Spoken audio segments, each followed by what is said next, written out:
Welcome everyone to this YouTube build video of the electric biplane profile.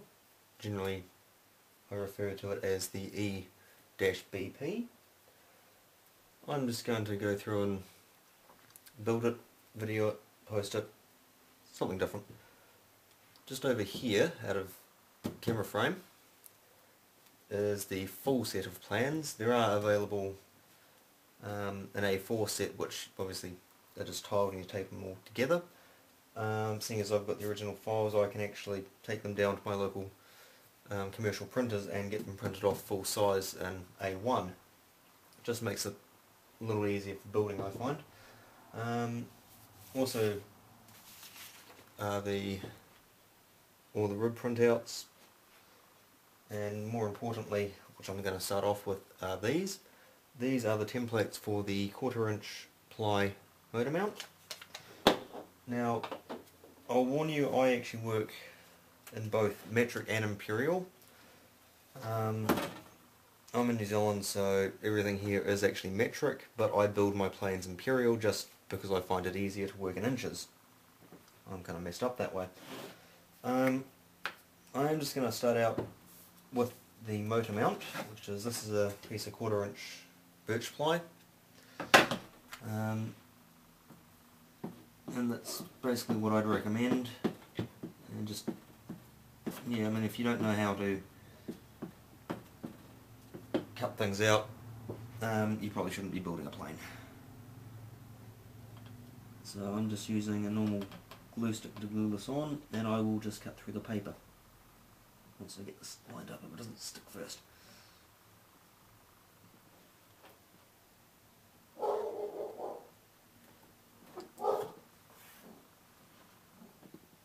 Right, that's done, and I'll be back once I've cut it out.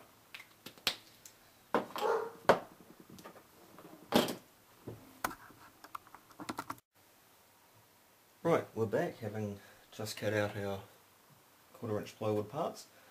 Now I've got a little square stick with sandpaper glued to it. Comes in handy for things like this, and putting on the radiuses. You don't actually have to put the radiuses on. It's just, I don't like sharp edges, so, and just simply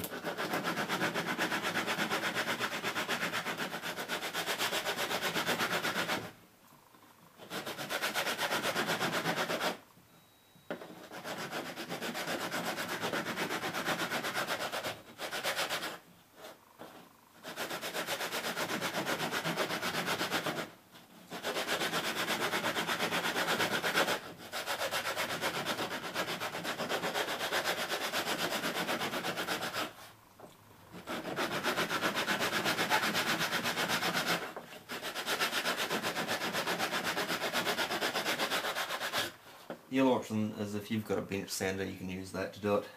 I don't, so these were actually just cut out on a scroll saw.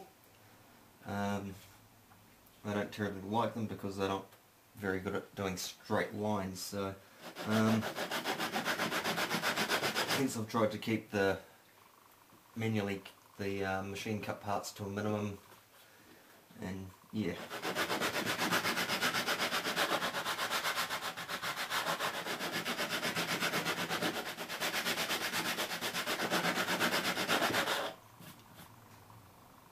And that's that done. Now, I'd leave the paper on this one.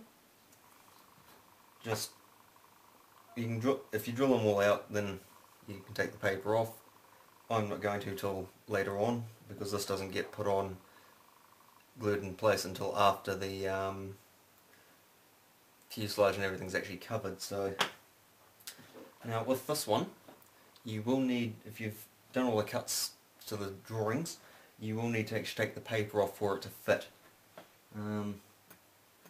which isn't terribly hard. Maybe it is.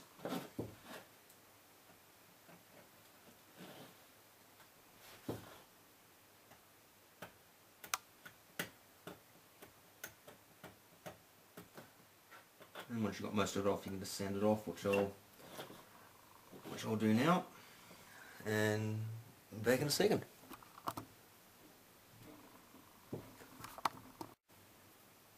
Right, once you've gotten all the paper off and given it just a light sand, it should slot into the motor mount pretty much like this. A bit of a tight fit is probably a better idea than a loose fit, for obvious reasons. So yeah, that's the motor mount done. Just wiggle it off and that's it. Now these parts, these little lugs here, don't actually show up on the plans, but this should fit. Actually this will fix, I've already checked it. Right, there are actually just a couple of tools I'd recommend having. I mean, if this isn't the first plane you've built, then you'll probably have them anyway. The first one, and this is sort of an option, is a small mitre block. They just come in handy for cutting sort of 45s and things and straight lines if you've got somewhat hard or stiff balsa or even hardwood sticks. Which this is just normal balsa, it's not the sort of rock hard stuff because I can't get it. The other one, and this saves me a small fortune, is this. It's just a stripper, and you can set it to pretty much anything out to I think about 3/4 of an inch. And as a result I don't buy square stock anymore because I don't need to, I just make it myself. The other one is this, and that's obviously just, it's a razor blade, and spare blades obviously come in real handy. You'll need this for doing the wing and a few other bits and pieces here and there, but they are something I'd recommend pretty much any modeler to have actually. Put the div there. Now I've already preset this to 1/4 inch, so inch.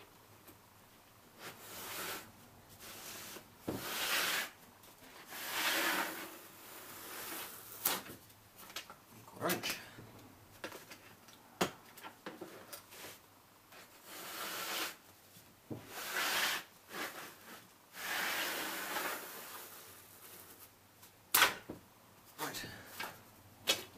2/4 inch sticks.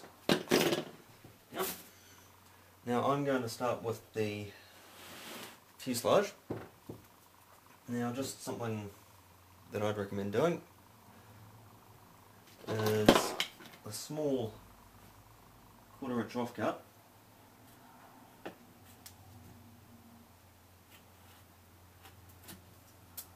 about yay big. Take our motor mount, let me slot this in to the motor mount, push it as far back as it'll go. Now we use that to pin the motor block in place.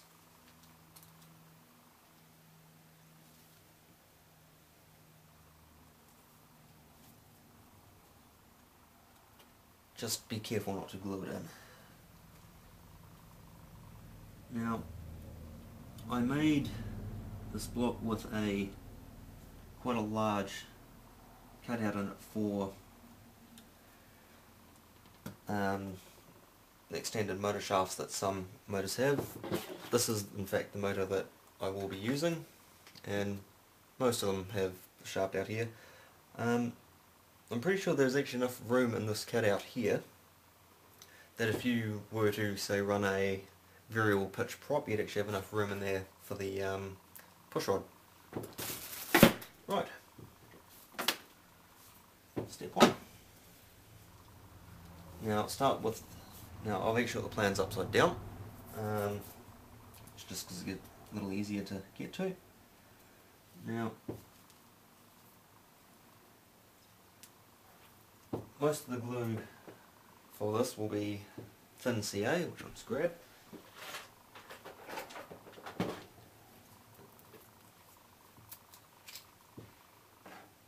So we push this into here and push it all the way forward,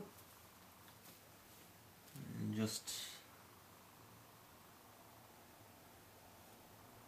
put a drop in there, and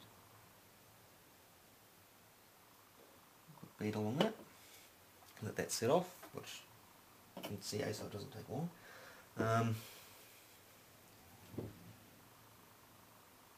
And that should be that. Now this one,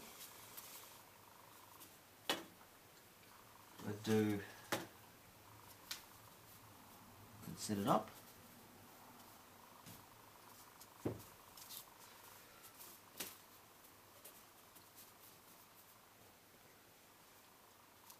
And then I would mark on the back of it here where the 45 is. And this is where the miter block comes into it.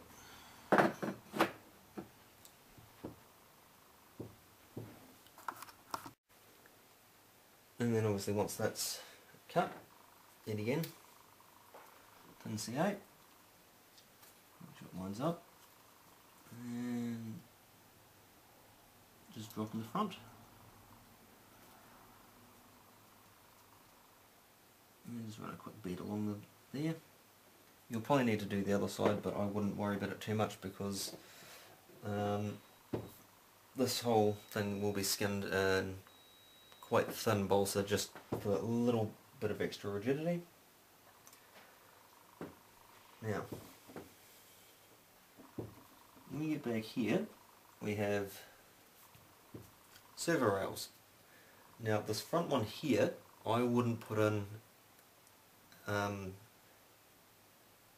until a little later on. I've got these sized because I've already got the servos when I drew up the plan. It's the same with the markings on the motor mount. They are set up for a specific motor. You may need to put your own holes in it.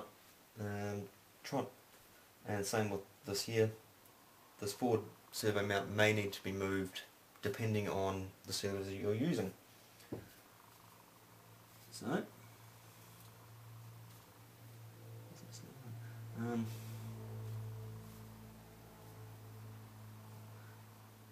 now we just start gluing up this frame and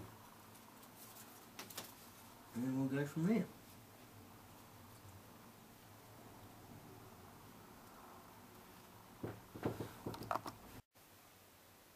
Right, I've just been putting bits together and gluing stuff in.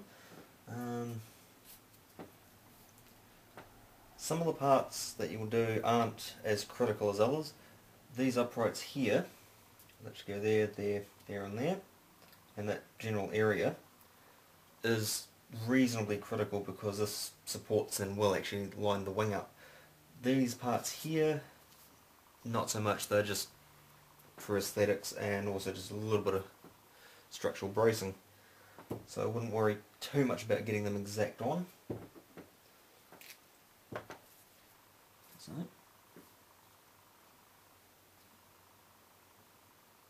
the main thing is making sure that everything is squared up and actually in the right place.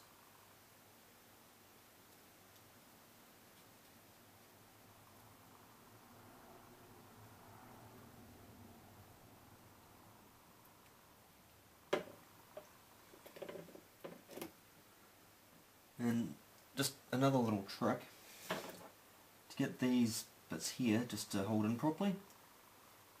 That gap is actually exactly a 1/4 inch, same as the square stock, so just glue little bits in there and it'll actually help out quite a bit. Now I haven't actually built this before, this is the first time I've built it,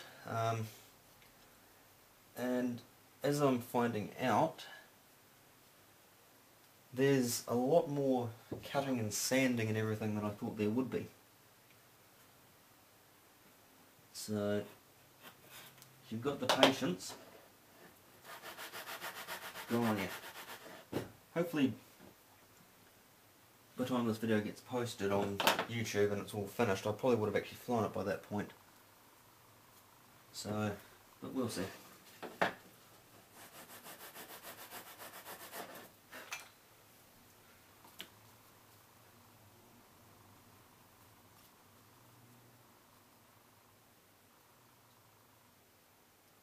And basically a case of just keep keep going, and eventually it will come together and you'll have an airplane.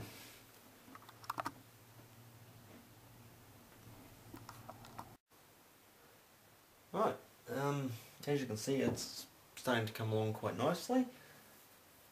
Now, thankfully what's not on the video is the hour it's taken me, hour and a half it's taken me just to get to this point. So it does build somewhat slower than I thought it would, but hey, some people like building. I'm one of them. This particular piece that comes in here on the upper wing joint doesn't actually need to be in there. It only needs the one just on the forward one there, which there should be plenty of structure there to support the upper wing. And then it just glues in. I actually ended up cutting these here, these joints here on a 45, just a little bit bigger gluing area, should be a little bit stronger. And unfortunately what apparently is not on the plans is the sticks back here that support the tri-stock for the rudder. Whoops, changing that. Obviously there's still a fair bit left to do. Yeah, and the front here is pretty much, that's done, so that is starting to take shape. I'm quite happy. Right, as you can see, we've now finished the main framework of the fuselage.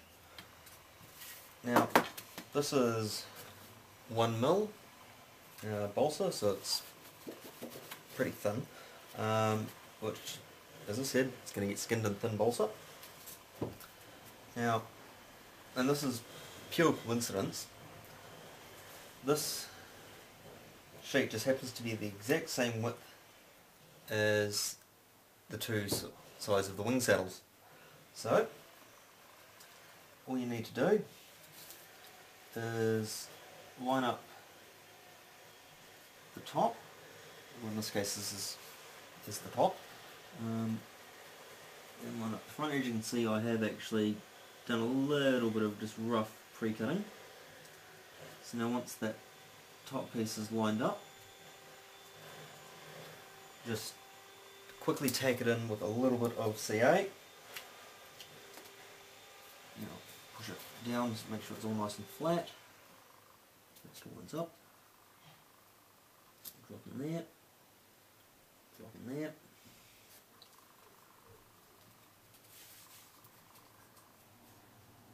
Drop in there.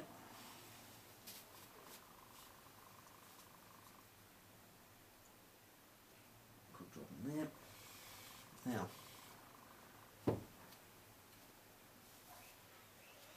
back. Once it's tacked in, you can start running a bead of it. Now, I recommend actually running the bead, just purely because this is actually a structural part.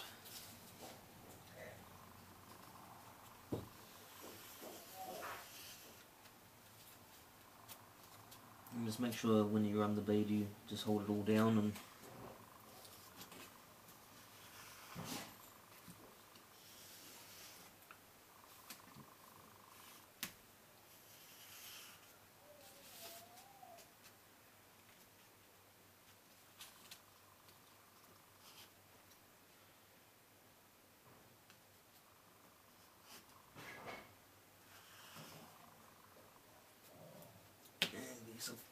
as I do.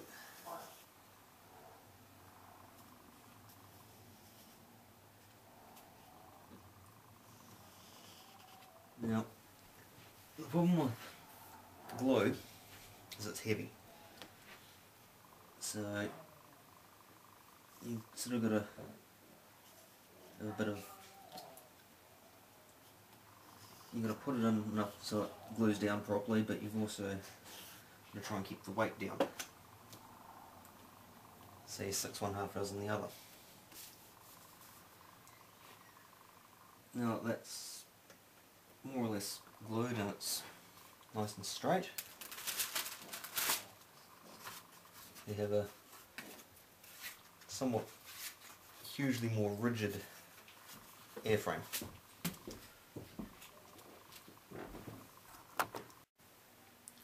Right, once that's all glued in place, it does take a bit of time to make sure it's all glued. You can easily tell, just gently try and push it out. If it doesn't move, then well, that's good. Now obviously bits here and there will need little bits of scrap or other bits of the same thickness just glued in place just to cover it all. And then once it's glued in place, you can actually cut out your hole for your servo. When it comes to the front, make sure you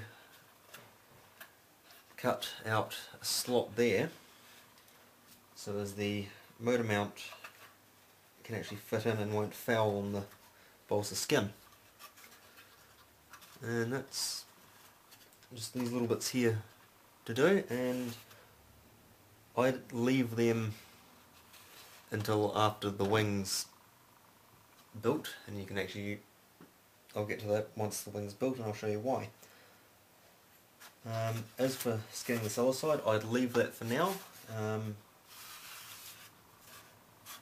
And yeah, that's pretty much about it for the fuselage at this time. As you can see, I've sort of finished off the front motor mount and put my holes in it. And it's all square and looks pretty, and that's about it. Unfortunately, I don't have any 1/4 inch triangular stock at the moment, so I can't finish off the trailing edge on for the rudder, which is quite unfortunate. But what I've still got to do is put on the supports here for the elevator, or not the elevator, the horizontal tailplane. So yeah, that's pretty much about the last thing for the moment. Stay tuned, keep watching.